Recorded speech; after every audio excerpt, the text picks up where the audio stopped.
It's a common sight and sound in the U.S. The flash of red and the blare of sirens.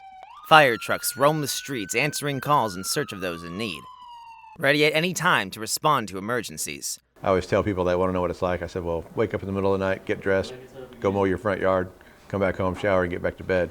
Here in Coppell, Texas lies one of the thousands of fire stations around the country, and we spent a day with the men at the station.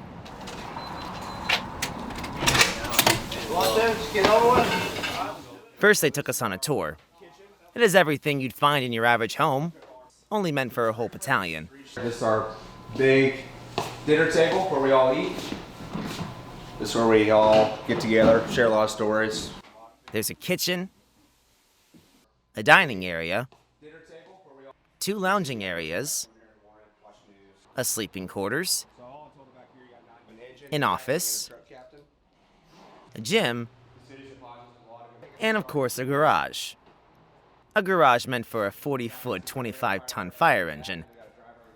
A fire engine that is prepared for any scenario. When someone calls us to the scene, like they expect us to have all the answers. Like you have to know when they ask you a question, you have to have the answer. If not, you need to know where to find the answer. So these are all different valves to bring to put water in these hoses. All right, so we can use this right here to spread stuff open. We can also, you can see right here, see how it's sharp on the inside? Whenever we have fires, smoke and heat wants to go up. So one of our main tactical advantages is to get on a roof. It's called vertical ventilation. We can cut a hole in the roof where most of that smoke and fire is in the house, and we can lift that heat and smoke off firefighters and victims that are inside. But it's not just the engine that has everything it needs.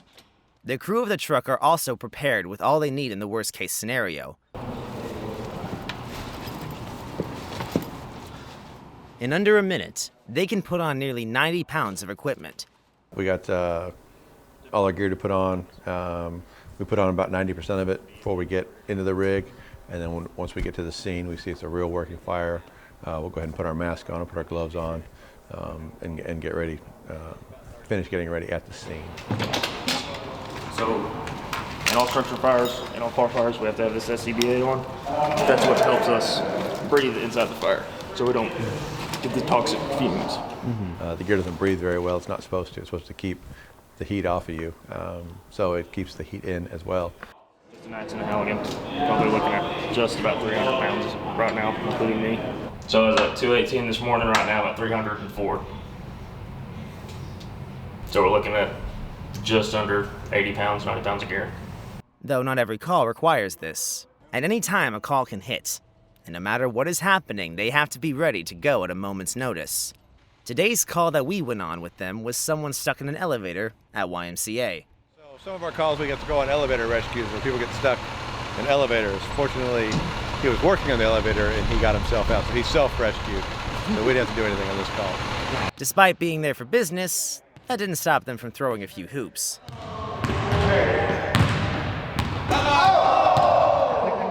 While the life of a firefighter is one of unpredictability and being on guard, that doesn't mean it's always one of peril. Nobody wins! Nobody! Mike, roll it! Start it! Sometimes, it is truly all fun and games. This dice game is one they invented. Get as close to the edge as possible without falling off. There it is! There it is!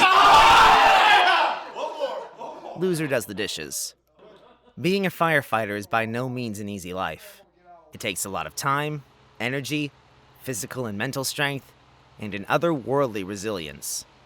But it also takes a kind heart and a good spirit, all of which come together to make a firefighter. I know I say you got to be a little cocky, a little brazen, but I mean, I don't know how you say that. You got to be you definitely have to be confident in yourself. Yeah. You know, you don't want someone showing up on scene and they're like, well, I don't know what we should do. You know, you got to have the answers. A true pillar of any community. A pillar that will hold up everyone and always remain strong, no matter what may come.